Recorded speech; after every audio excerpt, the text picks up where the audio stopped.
Welcome back, everybody, to the Pittsburgh Pirates franchise here on MLB The Show 20. As today we officially kick off the second half of the season for our Pittsburgh Pirates, coming off a fun All-Star weekend. In the Futures game, Pablo Cairo hit a home run in the Home Run Derby. Josh Bell ended up winning his third straight Derby title. So now only two players have won the Home Run Derby 3 times. The greatest hitter of all time, along with Ken Griffey Jr. I'm just kidding. Josh Bell's not the greatest hitter of all time, but it feels like it sometimes in the series. Then the All-Star game, our guys didn't really do a whole lot. Josh Bell didn't play well. Escobar barely played.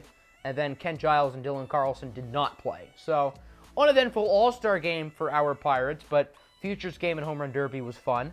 Our Pirates really finished off the first half of the season strong. The last, 3 weeks, we were the best team in baseball. We weren't just beating teams. We were crushing teams. We currently have, I assume, the top run differential in baseball by a country mile, and the team is just playing great right now. There are 7 or 8 teams within 5 games or so in this National League. We were part of that grouping, but have sort of broken away a little bit after the dominant stretch before the All-Star break. So now we are the clear number 1 seed, but obviously we still have work to do. There's still a good 70 games or so left in the year. Looking at the numbers, Brian Reynolds is actually he has not been good in our dominant stretch, believe it or not, but still playing well. You know who has been great in this past 3 weeks? Eduardo Escobar. He's one of the big reasons why we're playing so well right now. He has just played his best baseball recently and has looked phenomenal. Josh Bell, as well, is really starting to come along. He leads the National League in average and is tied for the lead in home runs. He would have a chance to get another triple crown like last year, but just the RBIs are a bit low. Dylan Carlson, obviously our main breakout player. He won the NL Rookie of the Year last year. He was decent last year, but this year he has broken out. He made the All-Star team, currently hitting right around 300, 21 home runs, OPS hovering around 1,000. Rookie sensation Benny Lane continuing to have a solid year, and Benny Lane is a player I want to talk about real quick. Obviously, he's a fan favorite. Everybody loves Benny Lane, and I do too. Benny Lane's a really fun player to have on this team. However, since Benny Lane can only play first base, that has forced Josh Bell to play right field a lot, and Josh Bell's just not cut out to be an outfielder. Josh Bell is a first baseman. So what can we do with Benny Lane? Well, his arm actually isn't awful. So what I'm thinking of doing in the offseason is allowing Benny Lane to be able to play third base so he can platoon with Brian Hayes at third base next year. I think that makes a ton of sense. Him and Hayes can still platoon, but just more continuity since they're playing the same position. Looking at the rest of the guys, Bo Bichette has still not been all that great power-wise. Francisco Mejia continues to play good ball. O'Neal Cruz, another second-year player who's really taken that leap into stardom, kind of like Dylan Carlson. And then if you look at the bench, Mark Canha is quietly playing really well. I wish we gave Canha more at-bats. He's only sitting at 67 on the year. Looking at the rest of the guys, Brian Hayes is playing okay. Williams Astudillo, not awful. Haniger, decent. And then Yandy Diaz has been quite solid. Looking at the pitching rotation, it has been elite, just like our lineup. Jamison Tyon's putting up Cy Young-like numbers. Julio Urias has not been good the past, I would say, month or so, but still having a solid year. Joe Musgrove continues to play well. Jordan Yamamoto is still quietly kicking butt. And then Mitch Keller has been the surprise of the season. He was not good in Season 1. He was better last year, but still not great. This year, not only is he improving, but he has put up all-star caliber numbers. And he has been really on fire the past month or so. So, obviously the bullpen is where things get rough. You all know that. Brandon Waddle, Michael Givens have been mediocre. Emmanuel Clase is just trying to rebound from that horrible start to the season he had. Edgar Santana, recently called up from AAA, has only pitched 1 inning so far. Richard Rodriguez has not been great since he was called up. And obviously the AAA bullpen is very crowded. We recently sent Chase Fry down. We recently sent Aroldis Vizcaino down. They have other Major League caliber players like Dovydas Neverauskas, Yaxel Rios, even Michael Feliz, and to an extent, Gordon Brito, even though Brito's never played in the bigs. So a lot of Major League relievers in here. I don't expect guys like Vizcaino and Fry to be in AAA for too long. However, those guys got to get their act together, and once they do get called up, if Richard Rodriguez continues to play bad, he might go back down to AAA. Ryan Presley had that one really awful game against the Royals, but other than that, he's doing well. And then Ken Giles, .79 whip. That's filthy. That's ridiculously good. So Ken Giles continues to play well. So there aren't a whole lot of holes on this team, but the one thing I would want to add is a lefty bullpen arm. The only lefties we have who are major league caliber are Jace Fry, who's been awful the past month, and then Brandon Waddle, who's more of a long reliever. I want to find a guy who does not have a lot of years left on his contract and is on a bad team. And the player that made the most sense for that is Will Smith, the fresh prince of Atlanta right now. He has been insane this season, 1.07 ERA, but he is a free agent. He's 32, and the Braves are not that good of a team this year. So Will Smith makes a ton of sense in a trade. We're not going to go after him right now, but it is something I really want to consider maybe down the line during the trade deadline. So here we go. First game back from All-Star Week, taking on the National League worst, 37-59 St. Louis Cardinals. This is a very high-class organization. I don't know why they've been so bad the past 2 years. Julio Urias gets the start for Pittsburgh, trying to rebound after the past month or so where he's been bad. He's got an All-Star Week to really think about it, try to improve his game. Here's Yairo Munoz going to strike out, and then the next batter, Paul Goldschmidt, 2-2 pitch. Swanier goes down to the outside curveball as we go to the bottom of the first inning. The ace, Jack Flaherty, on the mound for St. Louis, 4-6, 3.29 ERA, 1.28 whip. Those are not a little bit disappointing for him, at least whip. But other than that, the ERA is fine. He's doing well. Second batter of the inning, Eduardo Escobar just crushes a moonshot into the Allegheny River. 20th home run of the season, 446 feet. This ball was an absolute bomb, a nuclear missile over the seats, bounces off the crosswalk or whatever into the Allegheny River. 1-0 Pirates. Next batter, Josh Bell, will go deep into right. And it is now 2-0. Doesn't quite hit the river, but still a nice shot for Bell. 28th home run of the season, and now it is 2-0. Dylan Carlson going to try to continue on the fun. That ball is awfully deep. Might be a little bit too high. Does it get over the fence? Yes, it does. Back to back to back home runs for the Pirates, and it is 3-0, just like that. Top two, Lane Thomas strikes out. So a couple batters later, we got the Pirate killer, Diego Grulon, 3-run shot into left, and the back-to-back-to-back home runs pretty much mean nothing now as this game is tied up. Diego Grulon always plays so well against this team. I don't know why, but he does.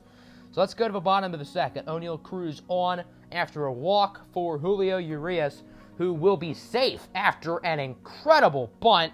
So that'll put 2-1 here for Eduardo Escobar. Grounds out one to second. The play is made, however, O'Neal Cruz will score, and it's now 4-3. The next batter, Josh Bell, would be walked. Would end up bringing Dylan Carlson up to the plate. Full count pitch, and he walks. So the bases are now loaded for everybody's favorite rookie, Benny Lane, Big Ding Lane, Daniel Lane, more like King Lane right now because he's on the top of the world. Grand slam for Benny Lane, his 19th home run of the season, and this game has turned into an all-out disaster for Jack Flaherty and the Cardinals. His day would come to an end after allowing 4 home runs, 3 walks in this inning alone, a grand slam, a pitcher on base, just an awful performance from Flaherty.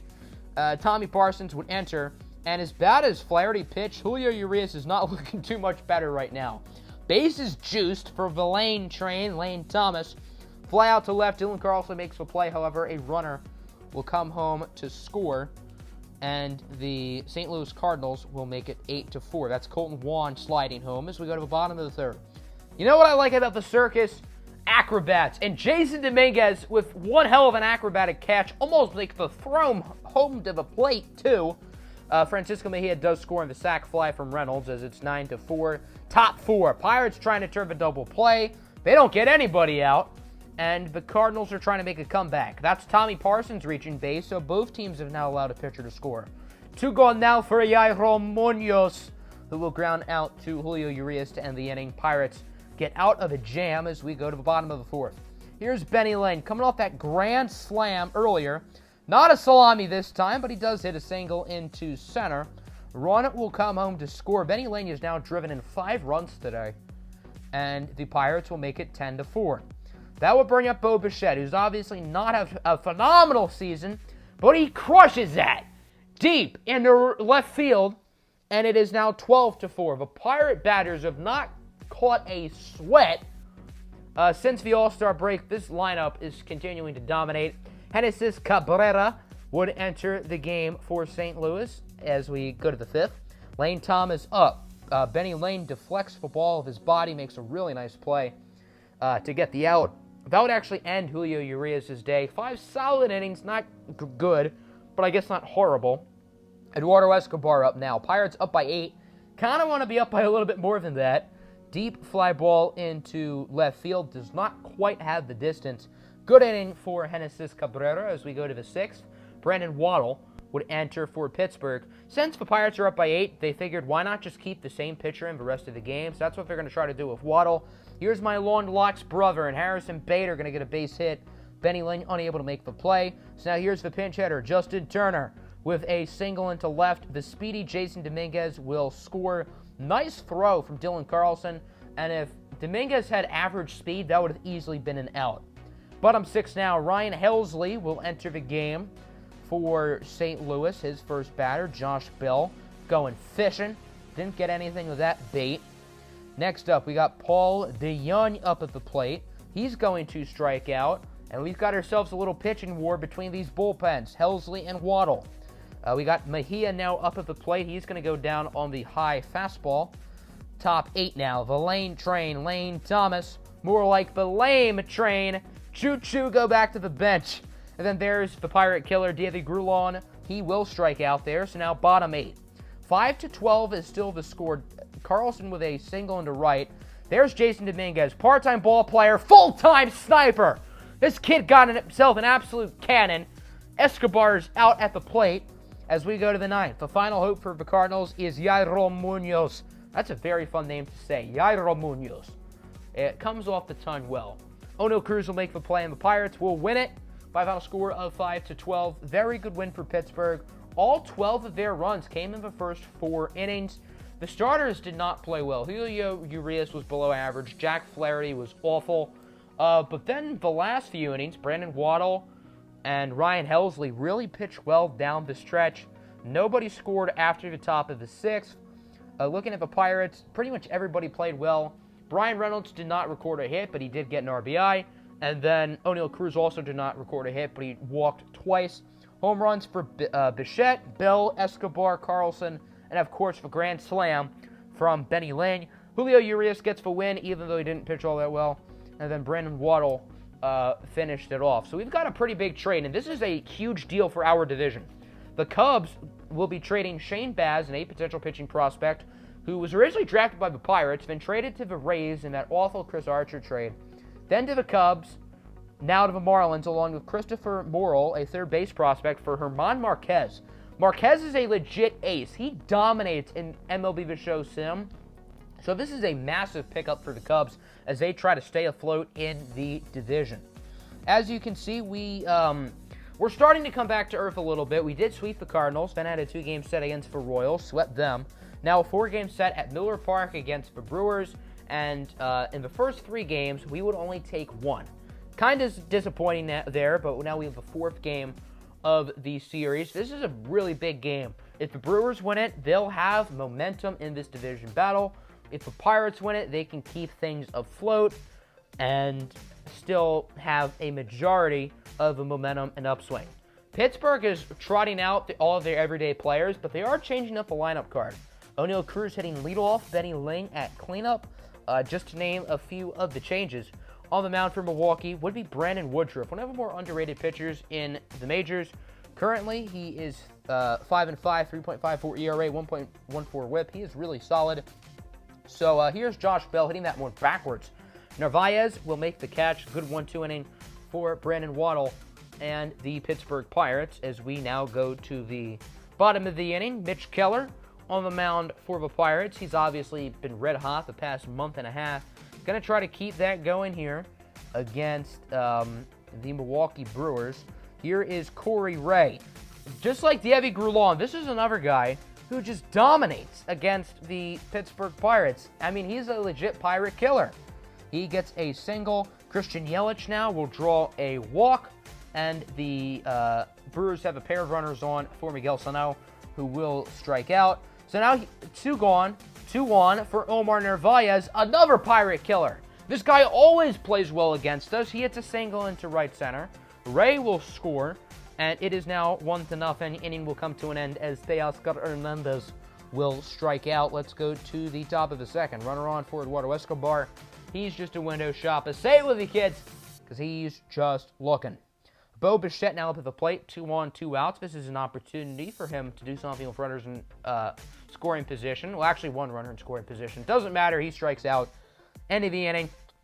On to the bottom of the second, former Pirate Logan Hill will strike out. Here's Mark Mathias now. Barely gets that one fair. And he's actually going to be safe at first. Mitch Keller cannot retrieve the ball quick enough, as Milwaukee now has 2 on, 2 outs for Jorge Polanco, who will get that one into left. Dylan Carlson makes the play. Inning adjourned. On to the top of the third. Here's O'Neal Cruz. He gets a hanging off-speed pitch, and he capitalizes. O'Neal, more like, oh no! O'Neal Cruz will tie the game up at 1, his 21st home run of the season, which passes his home run total from last year. Remember, he finished with 20. This game is now tied up at 1. 408 feet, an absolute beauty from the Dominican Republic native. Next batter, Brian Reynolds, gonna bloop that one into center, and it will drop for a single, so the Pirates got themselves another runner on, and 1 out, about 2 outs now for Benny Lane, and he would strike out. More blind than Helen Keller, and it's not that the pitch was awful, but the timing, yuck. Bottom 3 now, the Pirate killer Omar Narvaez strikes again. Narvaez, shop and gap, RBI double. Run will come to score. That is Narvaez's second RBI of the game, and Milwaukee will now make it 2-1. Omar Narvaez also steals all-star appearances away from Francisco Mejia. He's done it 2 years in a row. As Eduardo Escobar strikes out there, Bo Bichette with a weak flyout, Logan Hill retreating to make the play, and Brandon Woodruff continues to pitch very well here in this one. Bottom 4 now, Mark Mathias up at the plate, going to go down on the slider. Mitch Keller starting to pitch well. He hasn't been great today, but he hasn't been awful either. Top 5 now for Josh Bell, who goes down to the high four-seam fastball. Really nice pitch from Brandon Waddle.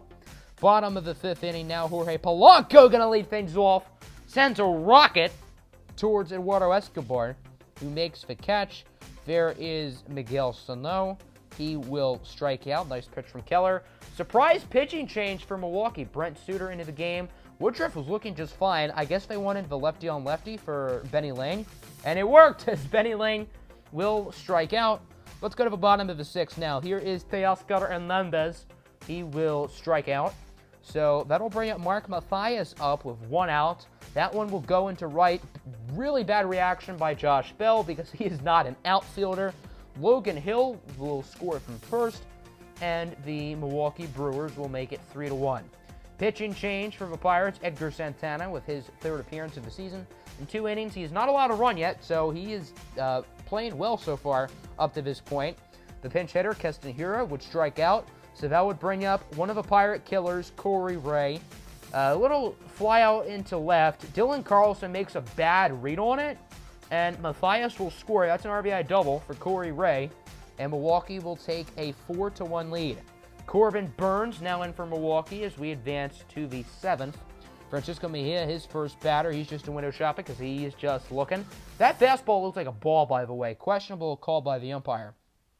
Is that Angel Hernandez behind the dish? 2 gone now for the pitch hitter, Mark Canha. That one will drop in the left for extra bases. Canha with a double. And this is an opportunity for the Pirates to strike. O'Neal Cruz hits that one nicely into right. However, it would be caught by Christian Yelich, ending the inning, and we go to the bottom of the 7th. Ryan Presley in for the Pirates. He has pitched very well to start the second half of the season, which is good to see. Here is Christian Yelich going to strike out on that one. Omar Narvaez now up at the plate, and he will actually not get a base hit. Grounds out to Bo Bichette, where we go to the 8th inning, where things get quite interesting. Jake Faria now in for Milwaukee. One out here for Josh Bell, who will rip a single into center field. Get your rally caps on, boys, because it's time to make a comeback. Benny Ling now up at the plate, 1-2 pitch. This is his time to shine or his time to strike out. Maybe we need a few more rally caps. 2-on now, 2 outs for Eduardo Escobar. Hits that one deep into right, and that one going towards Nelson Aguilar, and it's dropped. That's not Aguilar, that's Christian Yelich. The ladies were really yelling for Yelich, and he got distracted, or he has brick hands like Nelson Aguilar. Both runs will score, and the Pirates are now only down by 1. That was an easy out. Christian Yelich just flat out dropped it. Either he got distracted or his glove was infected by Nelson Aguilar. Here is Francisco Mejia now going to draw a walk, and things could get ugly for Milwaukee. They're going to put in a reliever, Alex Claudio, to enter the game. The talented lefty, sub-2 ERA, as a 1-2 pitch here for Bo Bichette. Hits that one into right center. Does not quite have the distance. It would be caught, and the Pirates are still down by 1 as we go to the bottom of the 8th inning. Teoscar Hernandez going to lead off. He strikes out for a 3rd time in this game. Mark Mathias will strike out. Good inning of work from Ryan Presley as we go to the 9th. The flame-throwing lefty, Josh Hader, is into the game. He already has 42 saves. He could be nearing some records. That's a lot of saves for the end of July. As lefty-on-lefty crime here for O'Neill Cruz, going to get fooled by the slider. Final hope for Pittsburgh is Brian Reynolds, ground out to 3rd. The Brewers will make the play. Miguel Sano over to Logan Hill. And Milwaukee will win it by a score of 4-3. Brandon Woodruff pitched very well in this one. The Brewers are lucky that the Christian Yelich error does not come back to bite them, and Milwaukee will take 3 of 4 in a pivotal series here against the Pirates. Pittsburgh with 3 runs on 7 hits. The bats weren't bad, but they weren't good either. Milwaukee 4 runs on 10 hits. Mitch Keller did not have his best performance. He was not bad, but he wasn't really all that good either. The bullpen was solid. Santana and Presley shut the door. Corey Ray with 3 hits. Omar Narvaez with 2 hits and 2 RBIs. Those guys are just so good against us. I don't know why. They just are. 3 of their 4 runs and half of their hits just on those 2. The Brewers had 6 separate relievers enter. No, 5 separate relievers enter, along with Waddle.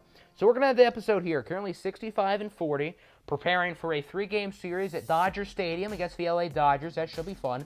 Also got the trade deadline next episode as well. Do we go after a guy like Will Smith? Do we go after somebody else? Do we stand pat? What do we do? Pretty much every prospect is available except for Santiago Osuna and Pablo Cairo, so don't be surprised if we go out and make a big move. Got some big decisions to make. If you guys have suggestions, let me know what you think we should do in the comments below. I hope you guys enjoyed. Make sure to hit the like button and subscribe if you're new, and as always, have a good one. Peace.